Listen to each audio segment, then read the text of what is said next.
Halo anak-anak, apa kabar semua? Semoga kalian semua dalam keadaan sehat ya. Jangan lupa kalian selalu menjalankan protokol kesehatan di masa pandemi ini.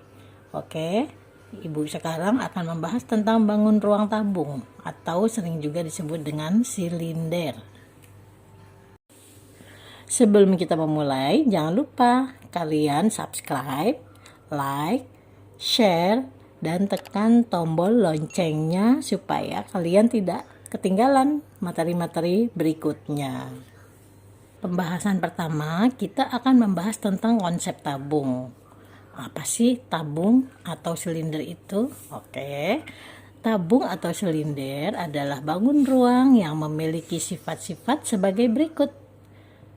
1. Memiliki dua sisi yang berbentuk lingkaran, yaitu sisi atas dan sisi bawah, serta memiliki satu sisi yang berbentuk bidang lengkung atau disebut dengan selimut tabung. Kalian perhatikan gambar dari tabung atau silinder berikut. Perhatikan ya. Oke. Memiliki dua bidang sisi yang berbentuk lingkaran, yaitu tutup atas dan tutup bawah. Perhatikan. Oke. Dan memiliki satu sisi lengkung, bidang lengkung ya, atau disebut juga dengan selimut.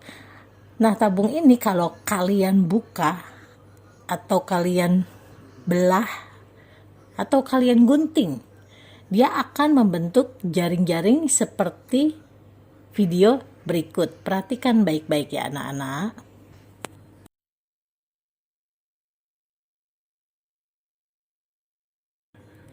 Sifat yang kedua, tabung itu memiliki dua rusuk yang berbentuk lengkung, yaitu atas dan bawah. Perhatikan anak-anak yang disebut dengan dua rusuk itu.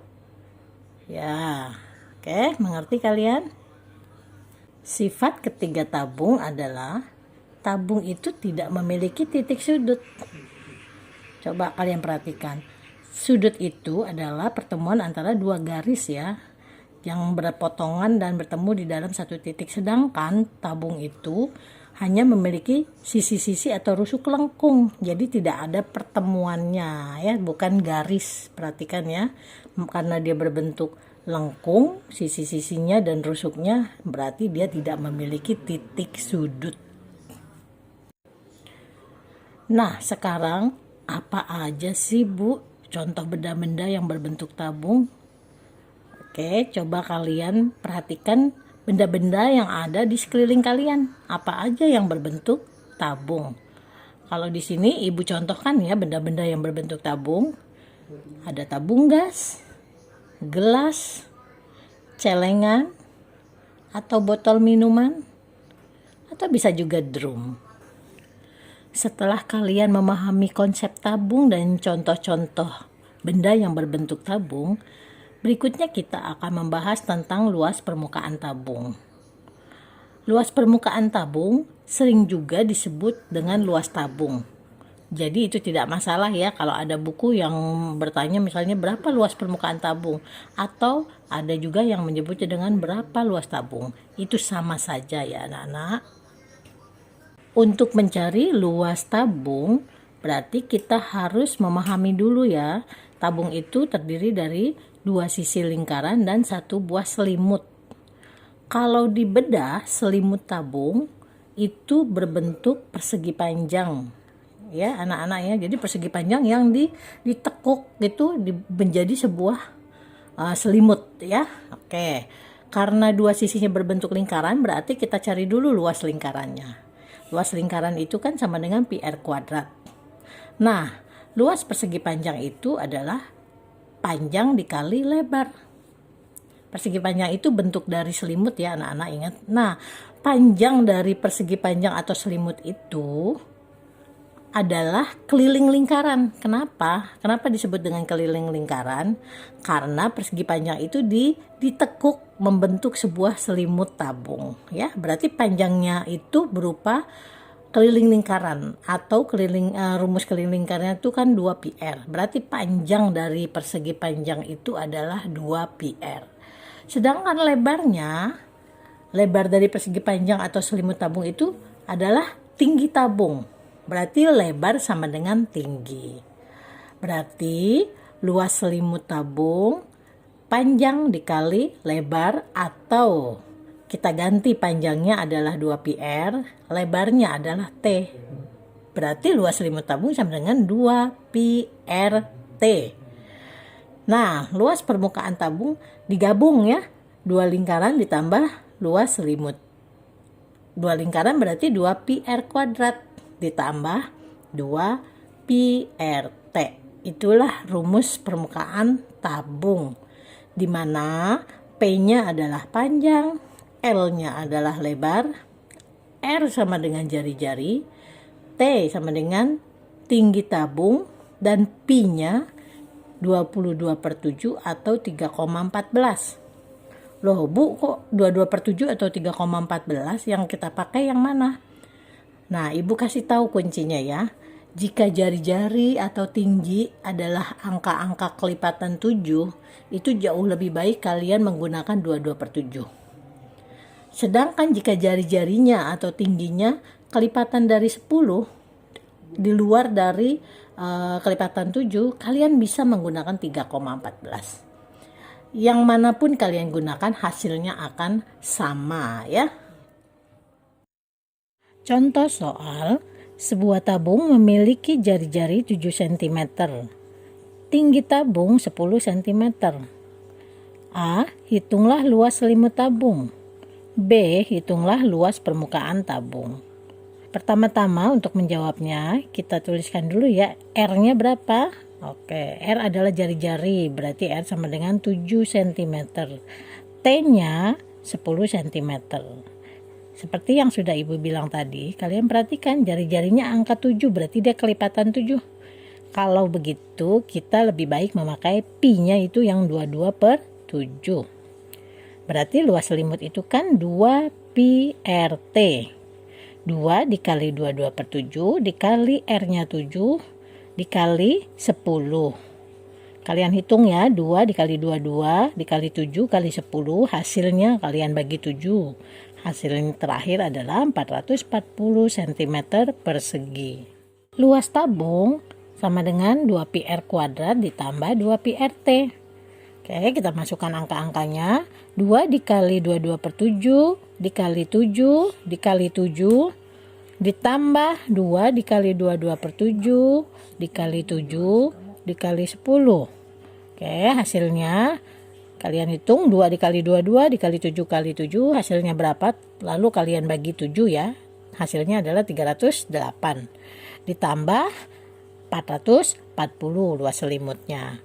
Nah, setelah itu kalian jumlahkan 308 ditambah 440. Hasilnya adalah 748.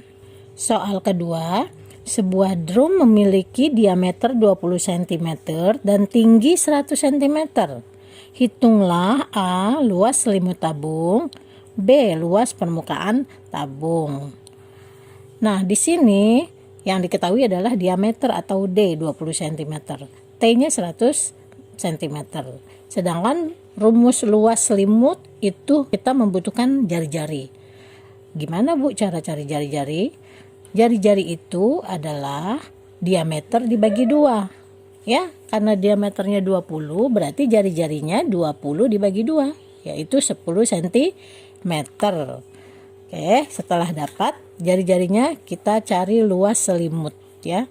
Luas selimut itu adalah 2πrt. Seperti yang sudah Ibu bilang, kalian lihat angka-angka, jari-jarinya 10, tingginya 100. Oh, sebaiknya kalau itu kan bukan kelipatan 7, kalian gunakan pi-nya yang 3,14 ya, biar lebih mudah menghitungnya. Oke, kita ulang. Luas selimut tabung 2πrt sama dengan 2 dikali 3,14 dikali 10 dikali 100. Hasil akhirnya adalah 6.280 cm persegi. Jawaban ke B, luas tabung adalah 2πr kuadrat ditambah 2πrt. 2 dikali 3,14, karena jari-jarinya 10 berarti dikali 10 dikali 10. Ditambah 2 dikali 3,14 dikali 10 dikali 100. Hasilnya 628 ditambah 6.280. Dijumlahkan hasilnya adalah 6.908 cm persegi. Soal ketiga, sebuah silinder memiliki luas selimut 792 cm persegi dan tingginya 14 cm. Hitunglah panjang jari-jari silinder dan luas permukaan tabung. Nah, kalau soal ini beda sama dengan soal pertama dan kedua. Di sini justru kalian harus mencari jari-jarinya. Oke. Kita pakai rumus luas selimut karena di sini yang diketahui adalah luas selimut. Luas selimut itu adalah 2 PRT, ingat ya. Kita tulis dulu luas selimut itu 792. Kalian tuliskan di bawah luas selimut itu rumusnya 2 PRT sama dengan 792. Kita masukkan di sini pakainya pi-nya 22/7 ya karena tingginya 14 kelipatan 7. Kita masukkan angka-angkanya. 2 dikali 22/7. Karena jari-jarinya belum tahu kita tetap tulis R ya. Dikali R dikali 14, tingginya 14 sama dengan 792. Kemudian kalian hitung 2 dikali 22 berapa nih? 44 dikali 14. Hasilnya ternyata 616. Nah, 7-nya tetap kalian tulis ya. 616/7 dikali R sama dengan 792. 616 dibagi 7 hasilnya adalah 88. Berarti 88 kali R sama dengan 792. R sama dengan 792 dibagi 88. Jari-jarinya sama dengan 9 cm. Semoga kalian paham ya anak-anak. Untuk mencari luas tabung 2 PR kuadrat ditambah 2 PRT. Nah di sini pi-nya kita gunakan 3,14 ya karena jari-jarinya adalah 9 bukan kelipatan 7 ya. Berarti 2 dikali 3,14 dikali 9 dikali 9 ditambah. Nah, luas selimut tabung itu kan 2 PRT. Kita nggak perlu ngitung lagi capek-capek karena di soal kan udah diketahui luas selimutnya adalah 792. Berarti kita langsung masukkan aja ya 792. Setelah dihitung 2 kali 3,14 dikali 9 kali 9 hasilnya adalah 508,68 ditambah 792. Hasil luas tabung adalah 1300,68 cm persegi. Pembahasan berikutnya adalah volume tabung. Apa yang dimaksud dengan volume tabung? Volume tabung adalah kapasitas seberapa banyak ruang yang bisa diisi dalam sebuah tabung. Jadi kata lain dari volume adalah isi ya anak-anak, dalamnya atau isinya. Rumus volume tabung V sama dengan luas alas dikali tinggi. Karena alasnya bentuk lingkaran berarti luas alas itu artinya luas lingkaran, yaitu PR kuadrat dikali tinggi atau disingkat menjadi PR kuadrat T. Contoh soal untuk volume. Sebuah gelas yang memiliki jari-jari 5 cm dan tinggi 7 cm akan diisi dengan air. Berapa liter volume gelas? Nah, kita masukkan rumusnya ya. V itu PR kuadrat T. Sekarang kalian mau pakai pi-nya yang mana? 22/7 atau 3,14? Oh, ternyata di sini ada angka 7 tingginya. Nah, kalau ada angka kelipatan 7 lebih baik kita pakai 22/7 ya, anak-anak. Berarti V sama dengan 22/7 dikali jari-jarinya 5. Dikali 5 kali 5 dikali 7. Hasil akhirnya adalah 22 kali 5 kali 5 kali 7 kalian bagikan tuh 7. Yaitu 550 cm kubik. Nah, kalau yang ditanya liter, yang cm kubiknya ini kalian ubah jadi liter gimana caranya? Nah, kalian perhatikan ya, 1 liter itu sama dengan 1 desimeter kubik. 1 desimeter itu 10 cm. 1 desimeter kubik itu adalah 1000 cm kubik. Perhatikan 1 desimeter kubik sama dengan 1000 cm kubik. 1 liter adalah 1 desimeter kubik. Berarti 550 cm kubik kita ubah ke liter berarti dibagi 1000 ya. Hasil akhir adalah 0,55 liter. Jadi sebenarnya 550 cm kubik juga itu udah benar. Tapi kalau pertanyaannya disuruh ubah jadi liter, ya itu jawabannya 0,55 liter. Soal kedua, volume sebuah toren air adalah 500 liter. Jari-jari torennya 35 cm. Yang ditanya, hitunglah tinggi toren. Oke, kita masukkan ke rumus nanti ya. Nah, 500 liter itu kan sama dengan 500 desimeter kubik. Kita ubah dulu jadi cm kubik. Kenapa? Karena di sini jari-jarinya 35 cm ya. Dari liter ke cm kubik itu dikalikan 1000 ya. Dari liter ke cm kubik dikalikan. Kalau dari cm kubik ke liter dibagi. Ingat itu ya. Berarti 500 liter dikali 1000. Hasilnya adalah 500.000 cm kubik. Baru kita masukkan rumus. V sama dengan pi R kuadrat T. V-nya di bawah V kalian tulis 500.000. Pi-nya 22/7 ya. Kenapa? Karena ada angka 35 kelipatan 7. Oke, 22/7 dikali jari-jarinya 35 dikali 35 dikali tinggi. Karena tinggi yang ditanya. Berarti kalian tulis kali T. 500.000 itu sama dengan, setelah kalian hitung, 22 kali 35 kali 35 bagi 7 adalah 3.850 dikali T. T-nya tetap ya ditulis. Berarti T sama dengan 500.000 dibagi 3.850. Tinggi toren berarti 129,87 cm. Soal ketiga. Volume sebuah tabung 3.768 cm kubik. Tinggi tabung 12 cm. Hitunglah jari-jari tabung. Nah, Ibu mengingatkan kembali kalau ada soal, kalian jangan lupa selalu tuliskan dulu rumusnya ya. Nanti di bawahnya baru masukkan angka-angka yang diketahui. Di sini volumenya diketahui, berarti rumus volume kita masukkan. V sama dengan pi R kuadrat T. Volumenya dikasih tahu, berarti angkanya kita masukkan di bawah V-nya. 3.768 sama dengan 3,14 dikali, nah karena jari-jari yang ditanya kita tetap tulis ya jari-jarinya R kuadrat ya. Di situ rumusnya kan pi R kuadrat T. Ibu ulang, 3.768 sama dengan 3,14 dikali R kuadrat dikali tingginya 12, berarti kali 12. Oke.